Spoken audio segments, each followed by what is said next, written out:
पुराने ज़माने की बात है कि किसी महल में 3 शहज़ादियाँ रहती थीं, मिनाहिल, फातिमा और शहज़ादी आमना।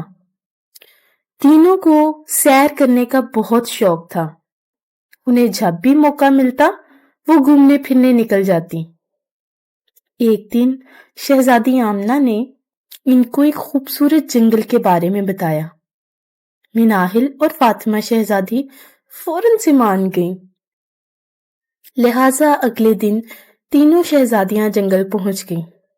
तीनों ने एक दरख्त के नीचे बैठकर कुछ देर आराम किया और फिर सैर के लिए निकल गईं।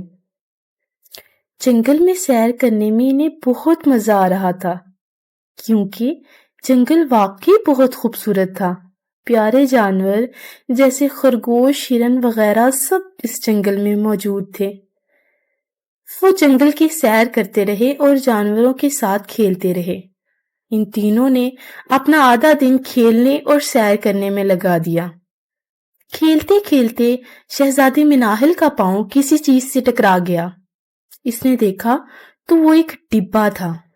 मिनाहिल ने फातिमा और आमना शहजादी को बुलाया और डिब्बा खोला। इस डिब्बे के अंदर एक नक्शा और एक छोटी सी पर्ची थी, जिस पर लिखा हुआ था, नक्शे के मुताबिक चलते रहो। फिर वो नक्शे के मुताबिक चलना शुरू हो गई। चलते चलते फातिमा का पांव एक और डिब्बे से टकराया।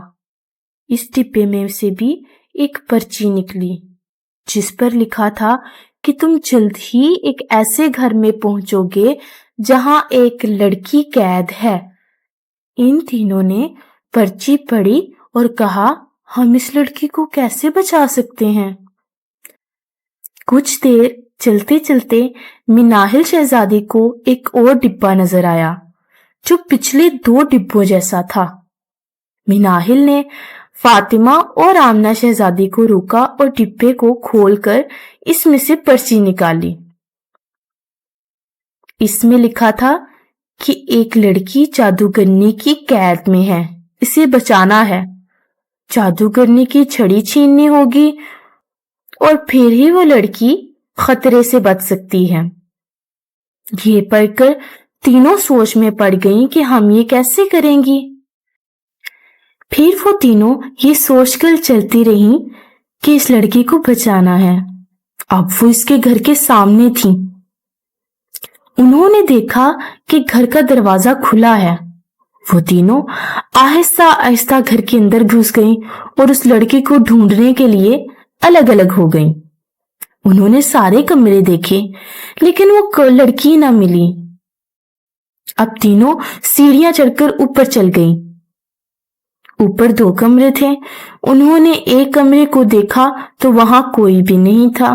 दूसरे कमरे का दरवाजा खोला तो वो बंद था और फिर एक ही कमरा बचा था। वो समझ गईं कि लड़की इसी कमरे में है। अचानक इन तीनों पर जादूगरनी एल्सा ने हमला कर दिया। वो तीनों जादूगरनी को देखकर घबरा गईं। उन तीनों ने जादूगरनी के हाथ में एक छड़ी देखी।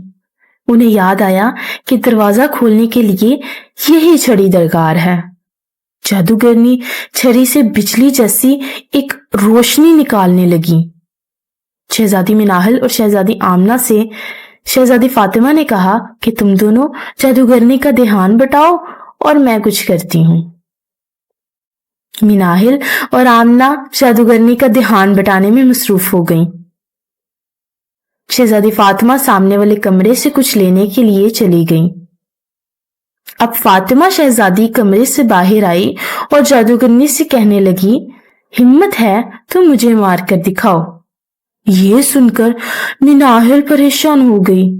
जादूगरनी को गुस्सा आया और इसने छड़ी फातिमा की तरफ की। छड़ी से निकलने वाली बिजली जब शहजादी की तरफ आई तो इसने एक शीशा इसके आगे कर दिया। बिजली शीशे से टकराई और जादूगरनी को लग गई। जादूगरनी चीखें मारने लगी। इसकी सारी ताकत खत्म हो गई और वो मर गई। तीनों शहजादियां ये देखकर बहुत खुश हुईं।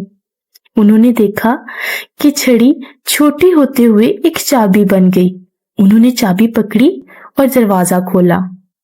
अंदर एक लड़की बेहोश पड़ी थी। शहजादी ने इसके ऊपर पानी छिड़का तो वो होश में आ गई। इसने बताया कि इसका नाम आयशा है और वो डिब्बे जो तुम तीनों को रास्ते में मिले जादूगरनी की छड़ी की मदद से मैंने फैलाए थे। जब जादूगरनी ने देखा कि मैंने इसकी छड़ी पकड़ी है, उसने मुझे बेहोश कर दिया। ये सुनकर मिनाहल शहजादी ने कहा कि अब तुम हमारे साथ रहोगी। फिर वो चारों शहजादियां मिलकर जंगल की सैर करने लगी और जल्द ही महल पहुंच गईं।